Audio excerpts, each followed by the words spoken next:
Everybody can see it okay and hear me all right? Yes. Yes. Okay, this presentation is prison ministry, and my husband's in the room with me now because he and I participate together in some of these. Free on the Inside is a faith-based support and rehabilitation for the incarcerated that I'm going to be sharing to you what we're doing. And we like to put the Luke 4:18 scripture in. He has sent me to proclaim freedom for the prisoners. Meet the late Ed Nesselhoff. In 1984, Reverend Nesselhoff, with no experience in prison ministry, was called to be the development pastor of the community of St. Dismas in Jessup, Maryland. St. Dismas is a Lutheran congregation established in 2 Maryland state prisons and was the first denominational prison congregation in the nation. Prison Congregations of America, organized in August of 1994. Ed's dream began in 1991, and it seemed impossible to establish a denominationally organized congregation inside prison walls where the inmates members welcomed strangers from the outside to join them in worship. Reverend Nesselhoff, who was affectionately known as Ed, made establishing prison congregations in the PCA model his life's work. He retired in 2009 after having begun 14 congregations in 10 states, thus earning the title Director Emeritus. What had begun as a dream for Ed became a movement. Meet the Reverend John Kenton O'Neill, a former Washington Corrections Center in Shelton inmate who, after serving his time at WCC, completed seminary and became a Lutheran pastor. By 1998, the dream of pastoring an inside prison where he once resided was firmly planted in John's heart. WCC, as I've referred to, this is a picture of the entrance for WCC. It's located in Shelton, about 15 minutes from where David and I live. It's a medium maximum level prison. It has around 1,300 male inmates, and it also serves as the transitional correction center for the state of Washington. That means those that have been sentenced come in to Washington Correction. They're there for about 3 weeks. They go through physicals and all kinds of meetings with people to find out just the right person or prison for them to be located. Some of them stay at WCC, some are transferred outside of Shelton. Living Stones Prison Congregation. 1 Peter 2:5, you also, like living stones, are being built into a spiritual house. John and Ed, the men I first introduced you to, met for the first time while attending a conference at Holden Village in Chelan, Washington. These 2 men soon agreed to begin work toward planting a prison congregation at WCC. It was in 2006 that the WCC prison congregation was officially formed with the Reverend John O'Neill as its pastor and the Southwest Washington Synod of the Evangelical Lutheran Church of America, the ELCA, as its ministry sponsor. Living Stones Prison Congregation, you see some pictures there of a former pastor, Pastor Norm Arnold. They meet in the educational and chapel building on the WCC campus. They meet every Saturday evening for worship, and they celebrated their 10-year anniversary recently in 2006. This congregation, David and I have adopted it as our congregation because it meets our needs, our spiritual needs. And we have been attending Saturday night services there since 2013. And we love it, we enjoy it. The vision for the mission of Living Stones Prison Congregation is to seek to build relationships between the incarcerated and the non-incarcerated believers.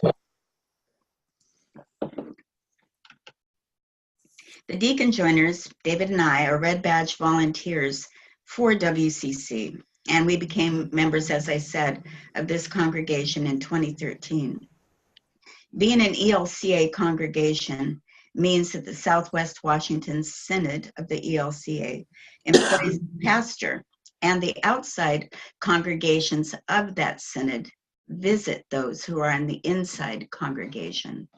There are 87 Southwest Washington ELCA congregations, about 30,000 members, who schedule worship time with the members on the inside. For some on the inside, this is the only visitation they get from those on the outside.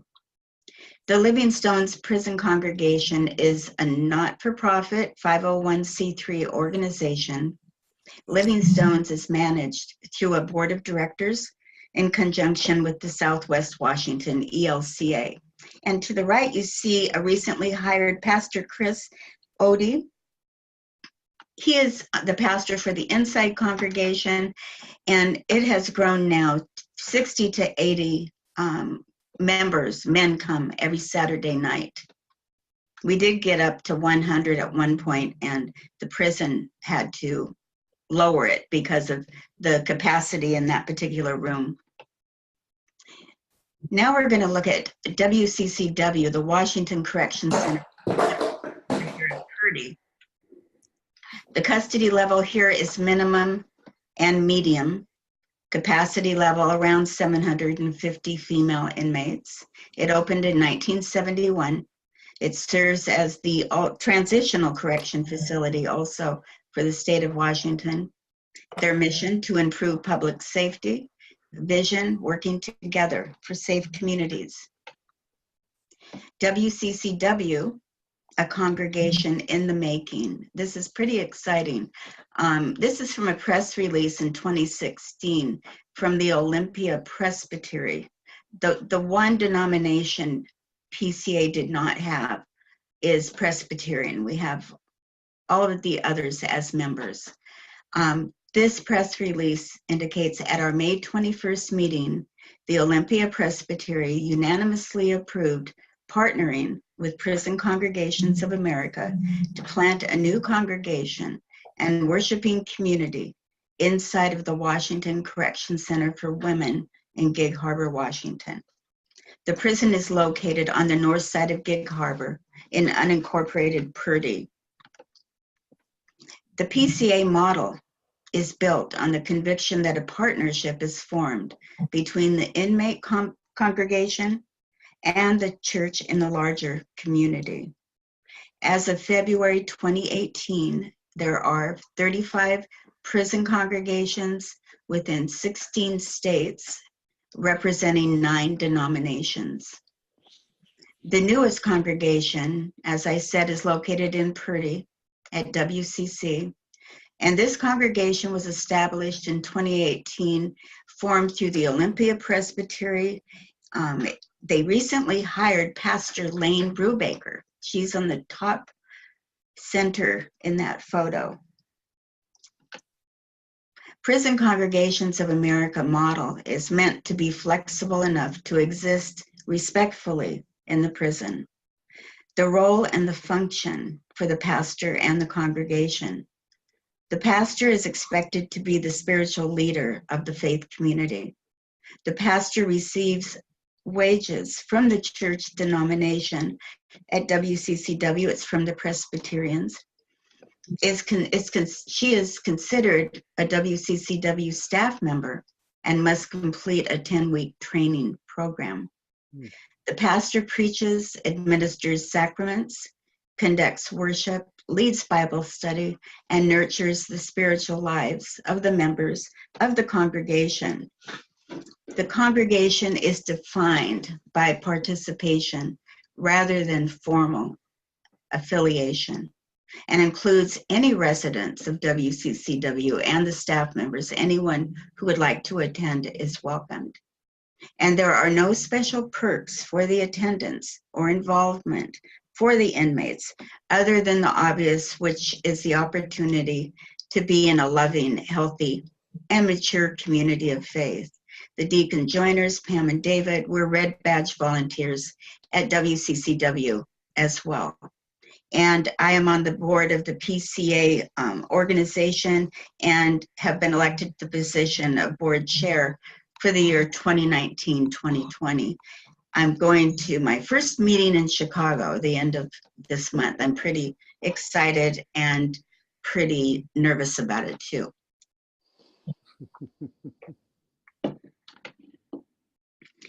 A chance to be quieted, sing, and learn how very important they are to God. Around 150 WCCW volunteers are involved in the prison ministry. The Presbyterian Church recently joined, as I said, the PCA, and established a second congregation within the state of Washington. Yesterday, today, and tomorrow, this is going to be very interesting to you. And I've met with the Gig Harbor Rotary about this. They're very involved. The Rotarians fit into a successful transition back to society for these women at Purdy. Members of the Gig Harbor Rotary serve as a resource, a voice, and a source of objective and reliable information. They are a contact and a friend to the women mentees released from WCCW. The Rotary Women's Prison Project of Gig Harbor is the title, and it's in cooperation with WCCW, with Gig Harbor Rotary Foundation, and other Washington State Rotary clubs and Friends of Rotary do pay donations, put donations into this particular program. If you are interested at all in talking to them about their involvement in the women's prison, their phone number is 253-851-5575, or you can write them an email, Rotary Women's Prison, all one word, at gmail.com. This is another program that is recently in the state of Washington. It's called Bridges to Life. Bridges to Life is a faith-based restorative justice program for incarcerated men and women that reduces recidivism among program graduates and helps make our communities safer. Bridges to Life is a Texas-based organization. Washington State is one of its regions. Washington taxpayers pay about $70,000, a little over $70,000 annually on average to incarcerate one person. The Bridges to Life Washington program provides this life-changing program at a cost of $200 per inmate. Rehabilitation, reconciliation, and community safety. The Bridges to Life brings healing to the victims of crime, reduces recidivism among offender graduates of the program, and helps make our community a safer place. It is also a 501c3 nonprofit corporation headquartered in Houston, Texas, with programs in prisons throughout the state of Texas and the western part of Washington. I have more information on why it was moved up to Washington State. If anybody's wondering, I can answer that question at the end. But we're very fortunate because it's only in Texas and in Washington at the moment. Building bridges between inmates and the victims. The Bridges program is a victim offender social justice program that does amazing work for both sides. The Bridges to Life, it's a 14-week restorative justice program. Right now it's in 6 Western Washington prisons. It's a volunteer-led restorative justice program. It's run in 125 correctional facilities nationwide. Its mission is to connect communities to prisons to reduce recidivism rate, particularly the violent crime. And it averages recidivism rate. Those that have completed the program, they very carefully follow the stats for the graduates of the BTL program. Recidivism is at 14.5%, which is amazing.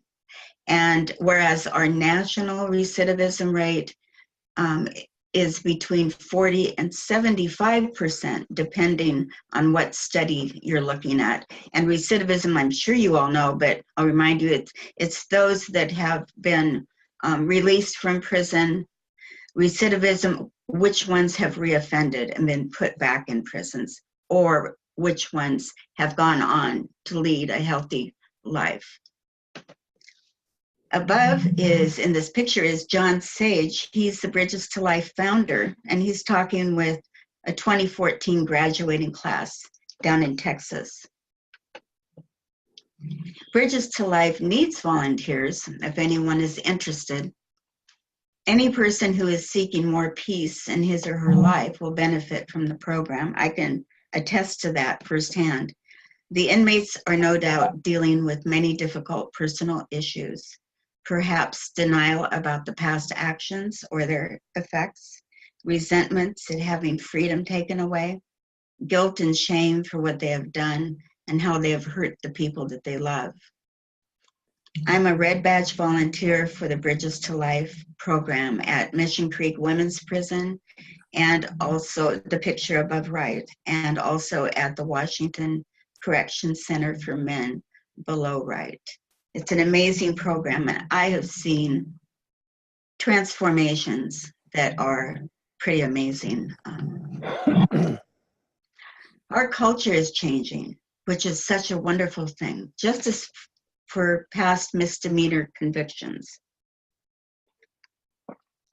Just recently, Governor Jay Inslee announced his marijuana justice initiative to provide pardons for certain individuals who have convictions on their record for misdemeanor marijuana possession. Just because of the third strike program that was put in a number of years ago, there were many people incarcerated who their third strike was a misdemeanor, having marijuana on them or something. And because it was third strike, they were sentenced to life in prison. And that's why we have the overcrowding. It's amazing. And this is from Jay Inslee. We shouldn't be punishing people for something that is no longer illegal in Washington state, said Inslee, who announced the initiative December 12, 2018, at the Cannabis Alliance's annual conference. Forgiving these convictions can help lessen their impact and allow people to move on with their lives. It's a small step, but one that moves us in the direction of correcting these injustices. Pardoning misdemeanors for marijuana possession brings Washington one step closer to correcting injustices and modernizing the way the state manages marijuana. Records indicate that the Marijuana Justice Initiative could pardon misdemeanors for about 3,500 people in our state, and this will help people move on from past mistakes and toward a better life, and save the state of Washington just under $250 million per year. And that's based on the $71,000 per inmate annually, the cost. Our culture is changing for our country also, creating safer communities and a fair federal justice system. The First Step Act will make our which was just passed, will make our federal justice system fair and communities safer. The First Step Act will help prepare inmates to successfully rejoin society and enact common sense sentencing reforms to make our justice system fairer for all Americans. Among many reforms, the First Step Act will promote prisoner participation in vocational training, educational coursework, or faith-based programs by allowing prisoners to earn time credits for pre-release custody. It will also expand prison employment program opportunities. It will enact fair, common sense reforms to mandatory minimums. It will eliminate the three-strike mandatory life sentencing provisions. And it will give certain offenders the ability to petition the courts for a review of their sentences. It will also bring many, many fathers and mothers home to their families and their children. The First Step Act reforms our federal justice system in a responsible way. It will make our communities safer, keep violent criminals and sex offenders off of our streets. These historic reforms address problems that have plagued our justice system for years. And currently, approximately 77% of state inmates and 38% of federal inmates are rearrested within 5 years of their release. This is my program. Free on the Inside represents just a few of the support and rehabilitation programs for the incarcerated. And there are many, many ways to get involved. And starting at the correctional facilities, and a reminder that we are all in this together, because those who are eventually released, they're released to our communities. We want to make sure that they're released as healthy as possible and as employable as possible. And my husband David is here in the room with me. He and I both volunteer in these programs. So we're here to answer any questions that you might have. Okay, let's do this in an orderly manner, because I know everybody probably has a question. So I'm looking at my screen. We'll go down the list. Ed, how about you? Thank you. A great presentation. Very, very well done. Thank you. The question I have is, you mentioned there are 87 congregations with 30,000 members. Right. And there's 35 prison congregations in 16 states with 90 denominations. So the 30,000, how many of those people, that's a number, but how many actually get involved as part of the program in the prisons? Well, the 85 congregations that I mentioned, those were just in Western Washington. We average every Saturday, this is only speaking of the Living Stones program at Washington Correction Center, we average probably 90% of every Saturday night, we have a congregation that comes in.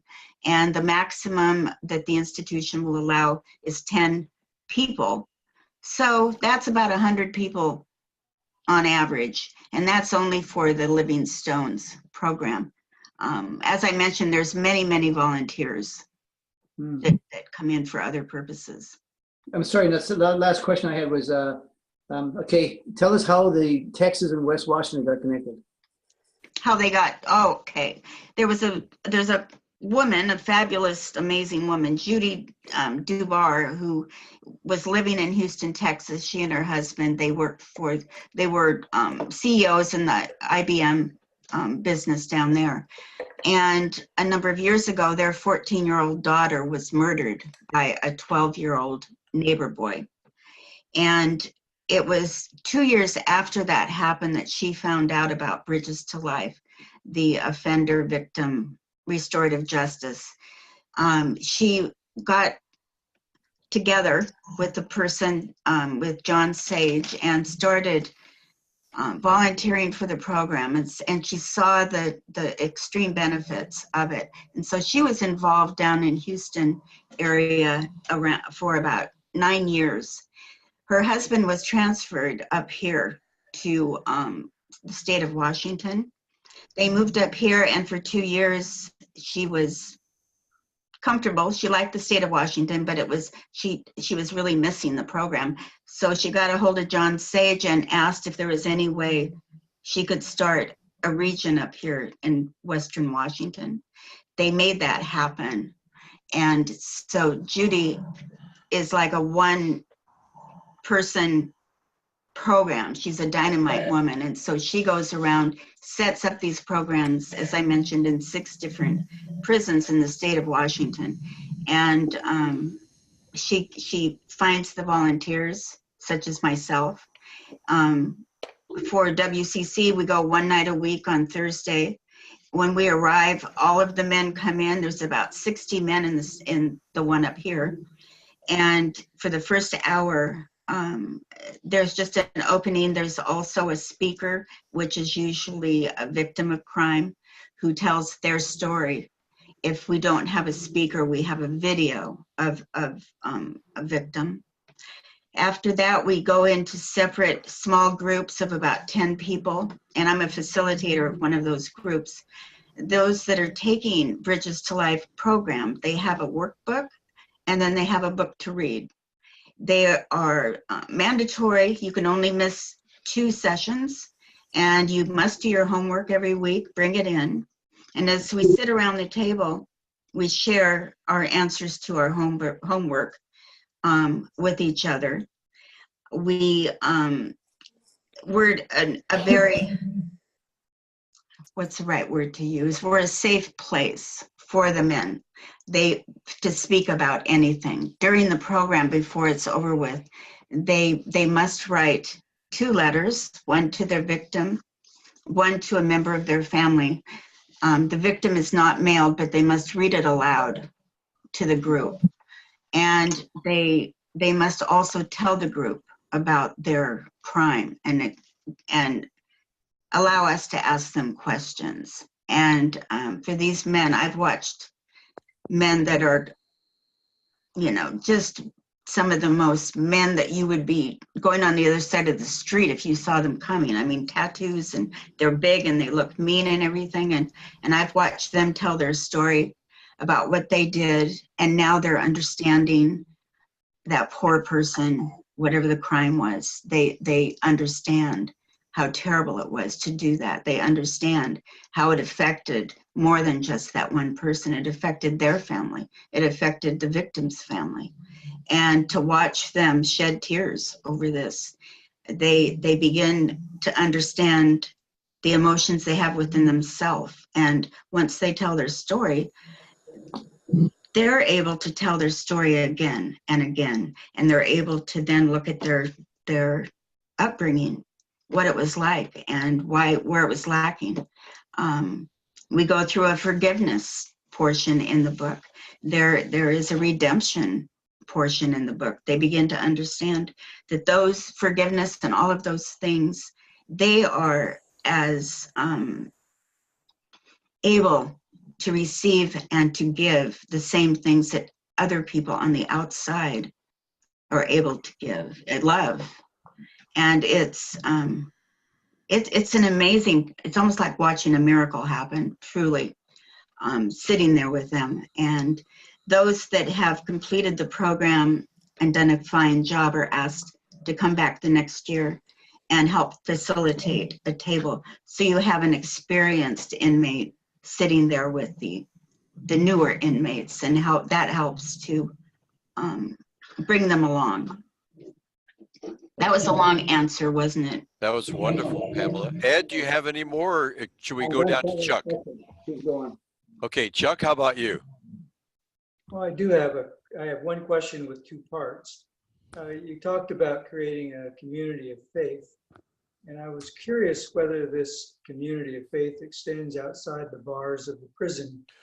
The first part being to include the families of the inmates, and then second of all, to include the inmates when they're no longer inmates but are trying to integrate back into the community. Does it give them, a society in which Right. accepts them and helps them integrate?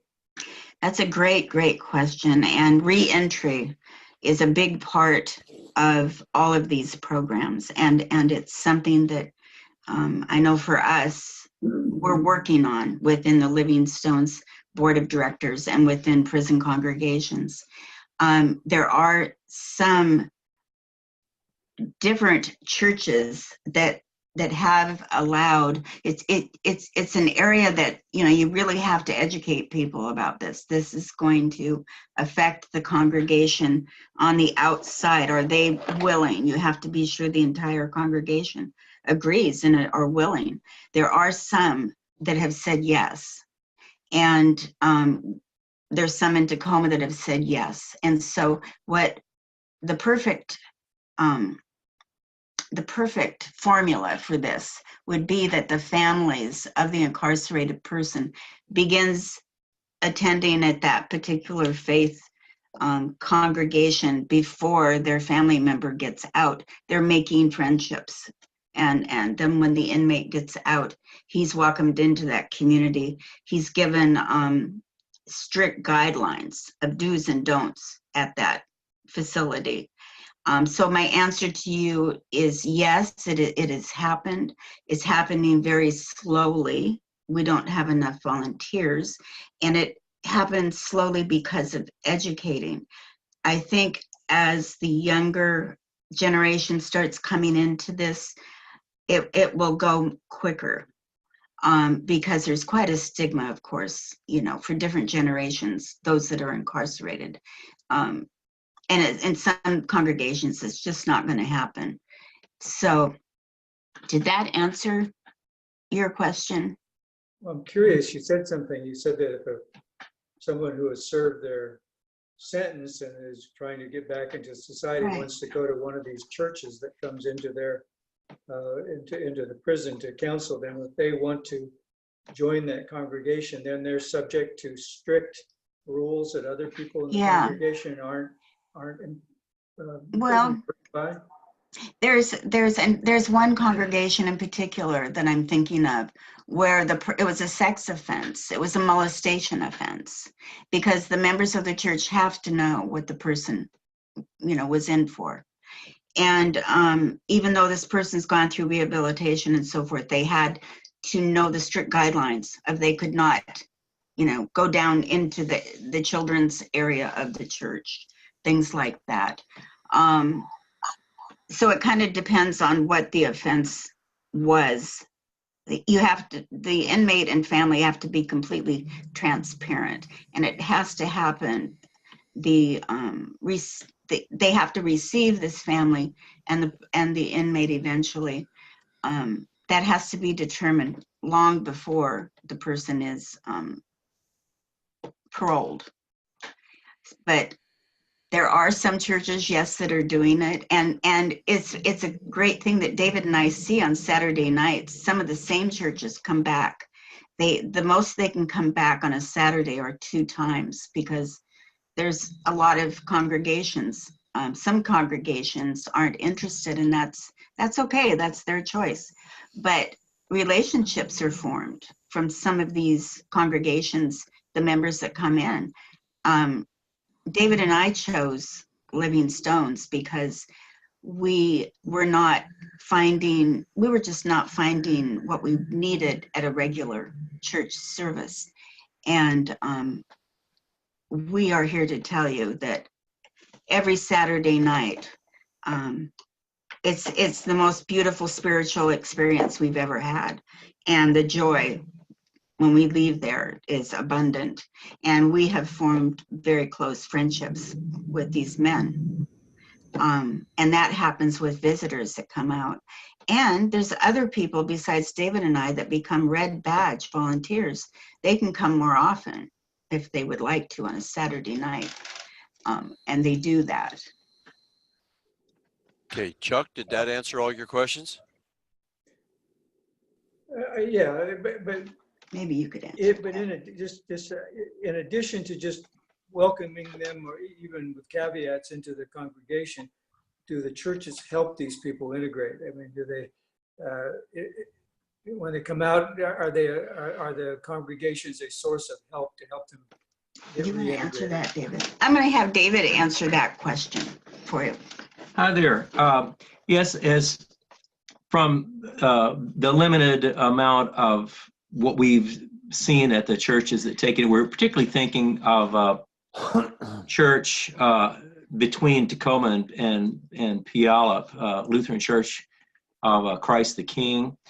And they do try to help them with housing, to help them find a job, to do anything to stabilize them. There's this one couple, we had one inmate that got out, and they would drive him around to things until he got on his feet.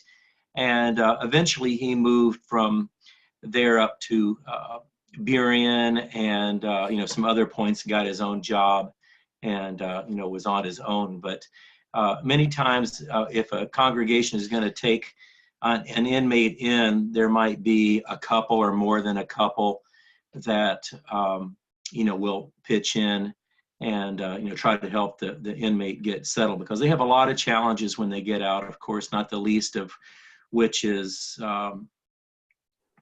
when they hit that wall and had to check that little box on a job application.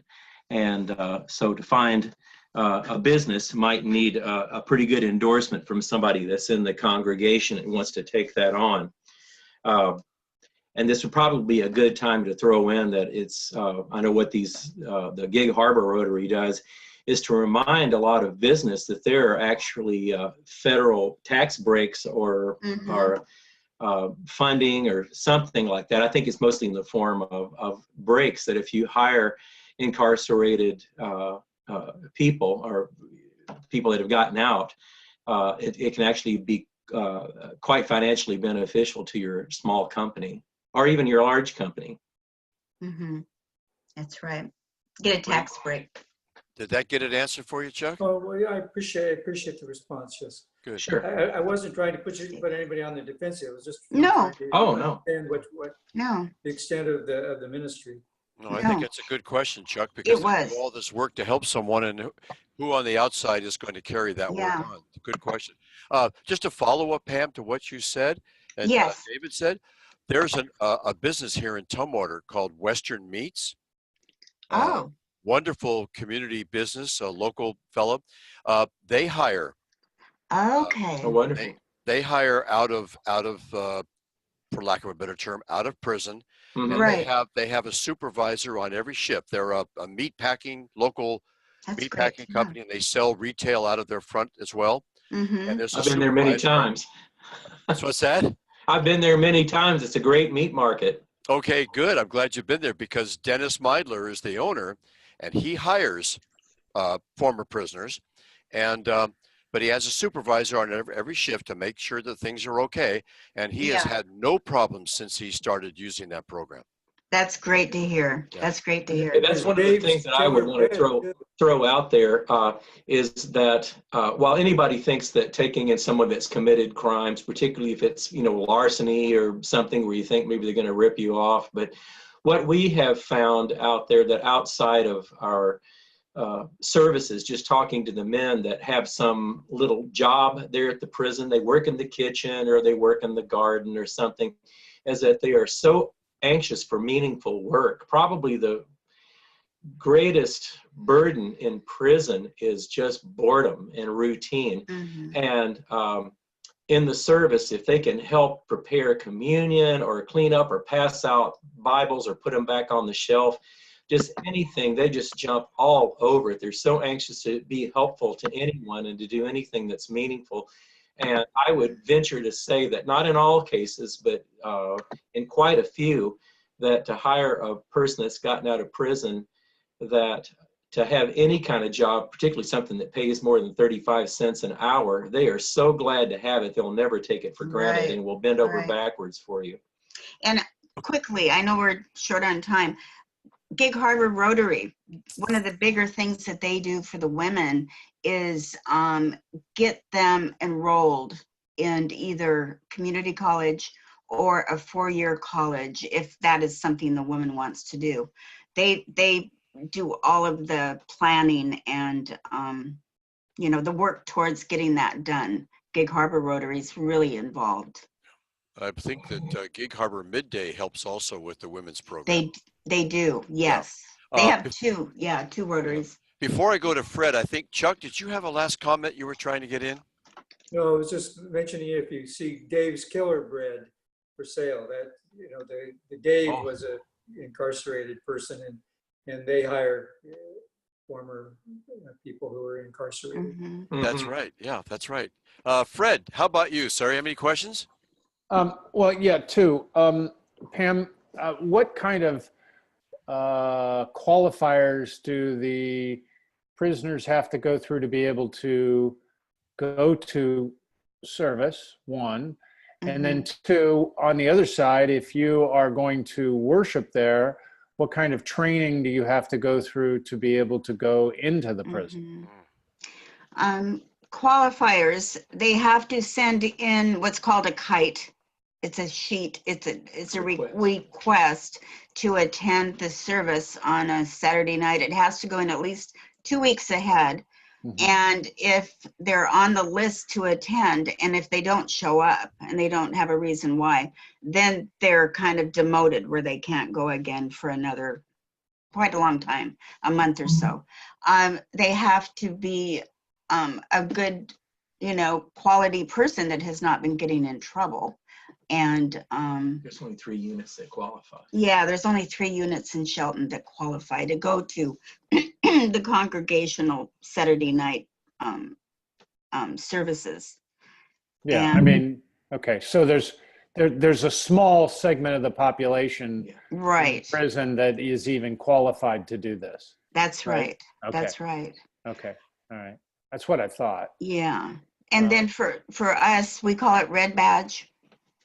And to become a Red Badge, you go through a training out at the prison.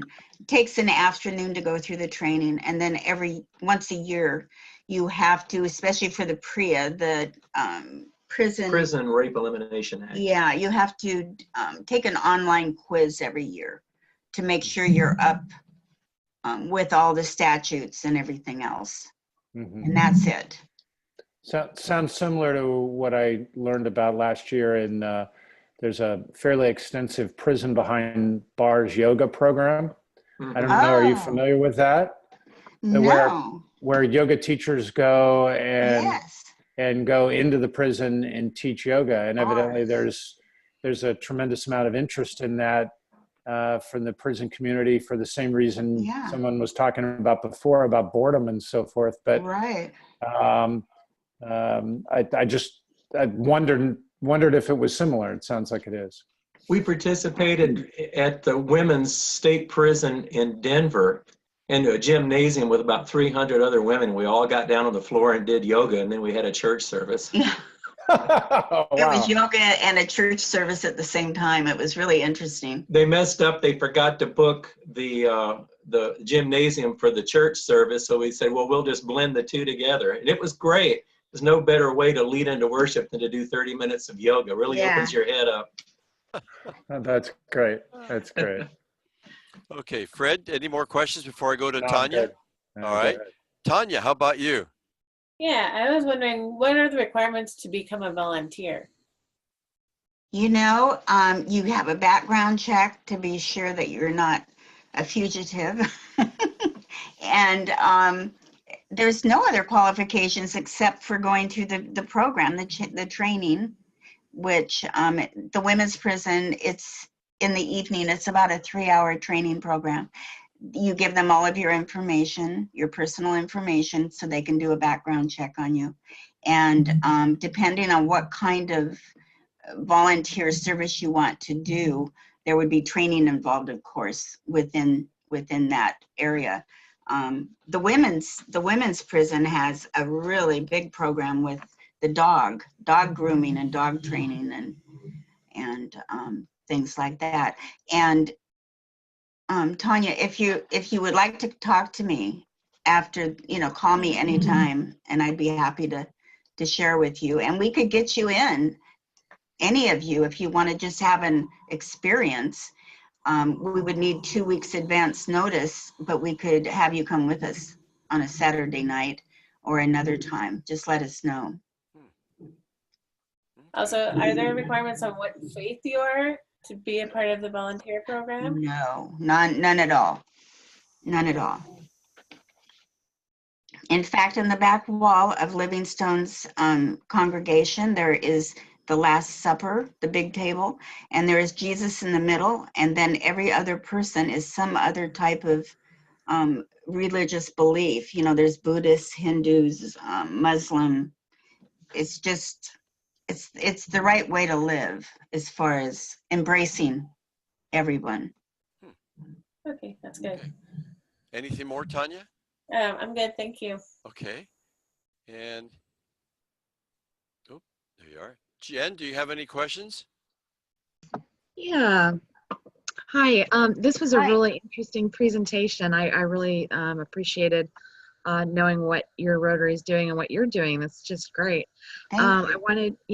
wanted to let you know that the ban the box passed last year, And that's And- the box on applications for jobs where you have to say whether you have been incarcerated. Right. That did pass last summer. Oh, it And did. so your first step in any job, you don't have to answer that question anymore by law. That But box. for some jobs, it's still required to do background checks after the initial application because maybe you're working with kids or something. And Right. so that's when it becomes an issue Yeah. is later on in the process. So I just want to let you know that. Thank you. Thanks Thank for you. all the work Isn't you're that doing. wonderful? Yeah, I really appreciate it, especially the idea that it's the human connections that you make that Yes. sort of wrap around you to help you not with, I don't know how to say this right, but the recidivism problem. It's just like Yes. it's really good to have people who you feel accountable to. Right. So I'm really glad that you're kind of building that community. Thank you so much. And my husband worked with me when we were driving one night for about an hour, how to say recidivism. I never used to be, I stumbled over that. That's And what I I'm stumbling on. I told him tonight, isn't that coincidental? 6 months ago, I was working on the name or the word recidivism. Anyway, Thank you. you're so welcome. Oh, oops, don't do that. Okay, I was trying to get Sasha, but it looks like she's blocked herself from her end, so she won't be able to participate, I guess. So I'm unmuting everybody again. Does anybody have anything they would like to add or comments before we let Pamela and David sign off? I have one thing, if you don't mind, Bill. Actually, two things. One, I've been Googling the BTL and the Living Stones, etc. Free on the inside, that's basically the Bible that's sold. Is that right? I'm trying to get the connection between free on the inside. Oh. That just comes up Bible sales. That free on the inside is just what we titled this presentation. And but the Bible, that there is a Bible for sale called Free on the Inside. Oh, okay. Is that what you? If I recall, that Bible, I think I've seen that in the prison before, and some of the men have requested them. And if I remember right, that is a Bible that, just like a men's study Bible, or the Chicken Soup for the Soul and all that business. Yes. It's a Bible that's actually intended for incarcerated people. It is. Yes, I've been reading it. Will have footnotes and I'm not sure whether sidebars. that was a connection with you guys, but it's a separate entity, I presume. Yeah. And the last question I have, which I'm curious, as a Canadian, have you been in touch with anybody to do equivalent programs in Canada or other countries? No, we have not. That would be a wonderful thing to pursue, though. Thank you for asking. Just for the sake of research, I think I'll probably just look that up. But I have not spoke to anybody outside of the U.S.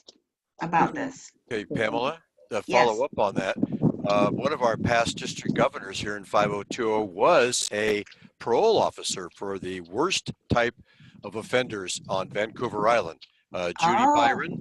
So Ed probably knows the name. Yes. If you email J.A. Hurry up, David, write that down. Okay, hang on, we're getting paper. If you email J.A. Byron, BYRON, at Shaw, SHAW.ca. And talk to her about it and find out what the viability of such a program would be, and if she knows anyone currently who you could talk to. That sounds great. Thank you so much, Bill. We'll do that. You're welcome. Oh, Sasha has raised her hand. Okay. See if Sasha, can you hear us? Hi, can you hear me? Yes, we hear me? can. Yes, we can. I saw you raised your hand. I just stepped outside. Thank you so much for the presentation. So I'm actually calling, I am part of the E-Club, but I'm currently living in Japan. And it's just in the middle of our workday right now, so I usually can't have my mic on, just because I'm in a huge. But I've been listening this entire time, and I just found the whole presentation really, really interesting. I'm really, really glad to see that there's so much efforts being put into rehabilitation and education. So I just wanted to thank you. Amazing presentation. Thank you, Sasha. That's great to hear. We love what we do. We're passionate about this, but to hear others that agree that this is something that we need to prioritize. Sasha, I don't go ahead. know a terrible amount. Oh, sorry. No, go ahead. Go ahead. I don't know a terrible amount that goes on here, but I can give a fair guess that lots of places in the world don't really have that much efforts being put towards breaking the cycle and life after incarceration. So I just think it's really wonderful, and I wish I had the linguistic ability to express that here, because I think it could definitely be put to work anywhere and everywhere. Yes. Well, Sasha, I'm just very honored and pleased that you were able to sign on tonight with this. And everybody has been so positive about it, because, this is human beings, and it's a relationship-based work that you do. And, I've done work over in Calcutta too with the poorest of the poor, and it's true when Jesus said, visit the widows and the orphans and give to those that are hurting, visit the prisoners, because that's where you're going to find me. And I'm here to tell you you do find him there. No matter what your belief system is, you find humanity, you find the core of relationship. Well, Pamela, I have to tell you, for a 15-minute program, we did almost an hour. That's amazing. Oh, my goodness. That's great. Obviously, there was some great interest. What I would like you to do, Pamela, if you would be so kind, is to send me your email and a couple of the links that you had in your PowerPoint regarding the programs. I'll do that. PCW and the Bridges to Life, etc. Absolutely. And I will send an email out to the rest of the club who were not on tonight. Okay. Let them know about it and try to spark some interest, so they will go to our website and look at the recording of this meeting. Good. Okay. Would you like me to send you the PowerPoint link? Yeah, that'd be great. I'll do that. Good. Okay. Thank you. David and I are so grateful that we were able to meet with you all tonight. And I didn't realize the connection, Pam, because I have been to Gig Harbor Midday and heard them talking about the women's program. Yes. And now I see the linkage. So thank you very much for that. You're welcome. I don't know if any of you know Buck Freiner is his name. Buck is just one of the head guys for the prison. Freimeyer, isn't it? Buck Freimeyer? Freimeyer. Yeah, Buck Freimeyer. Right. I know him, yes. Yeah. Okay, before we sign off, any last questions of Pamela and David? Excellent. Thank you. Okay, if not, I want to thank you both. This has been one of the more interesting programs and something we desperately need, because what we're doing in prisons today, obviously you talked about boredom and everything, just putting people in and then sending them back out is not working. No, it's not. I wish both of you and the program success in the future. This is the way to go, I think. Thank you, Bill. Okay, everyone, I'm going to end the meeting and thank you everyone for joining tonight. Thank you. Thanks very much. Great to see you. Bye. Okay, bye-bye. Thank you. Thank you, bye-bye. Bye-bye.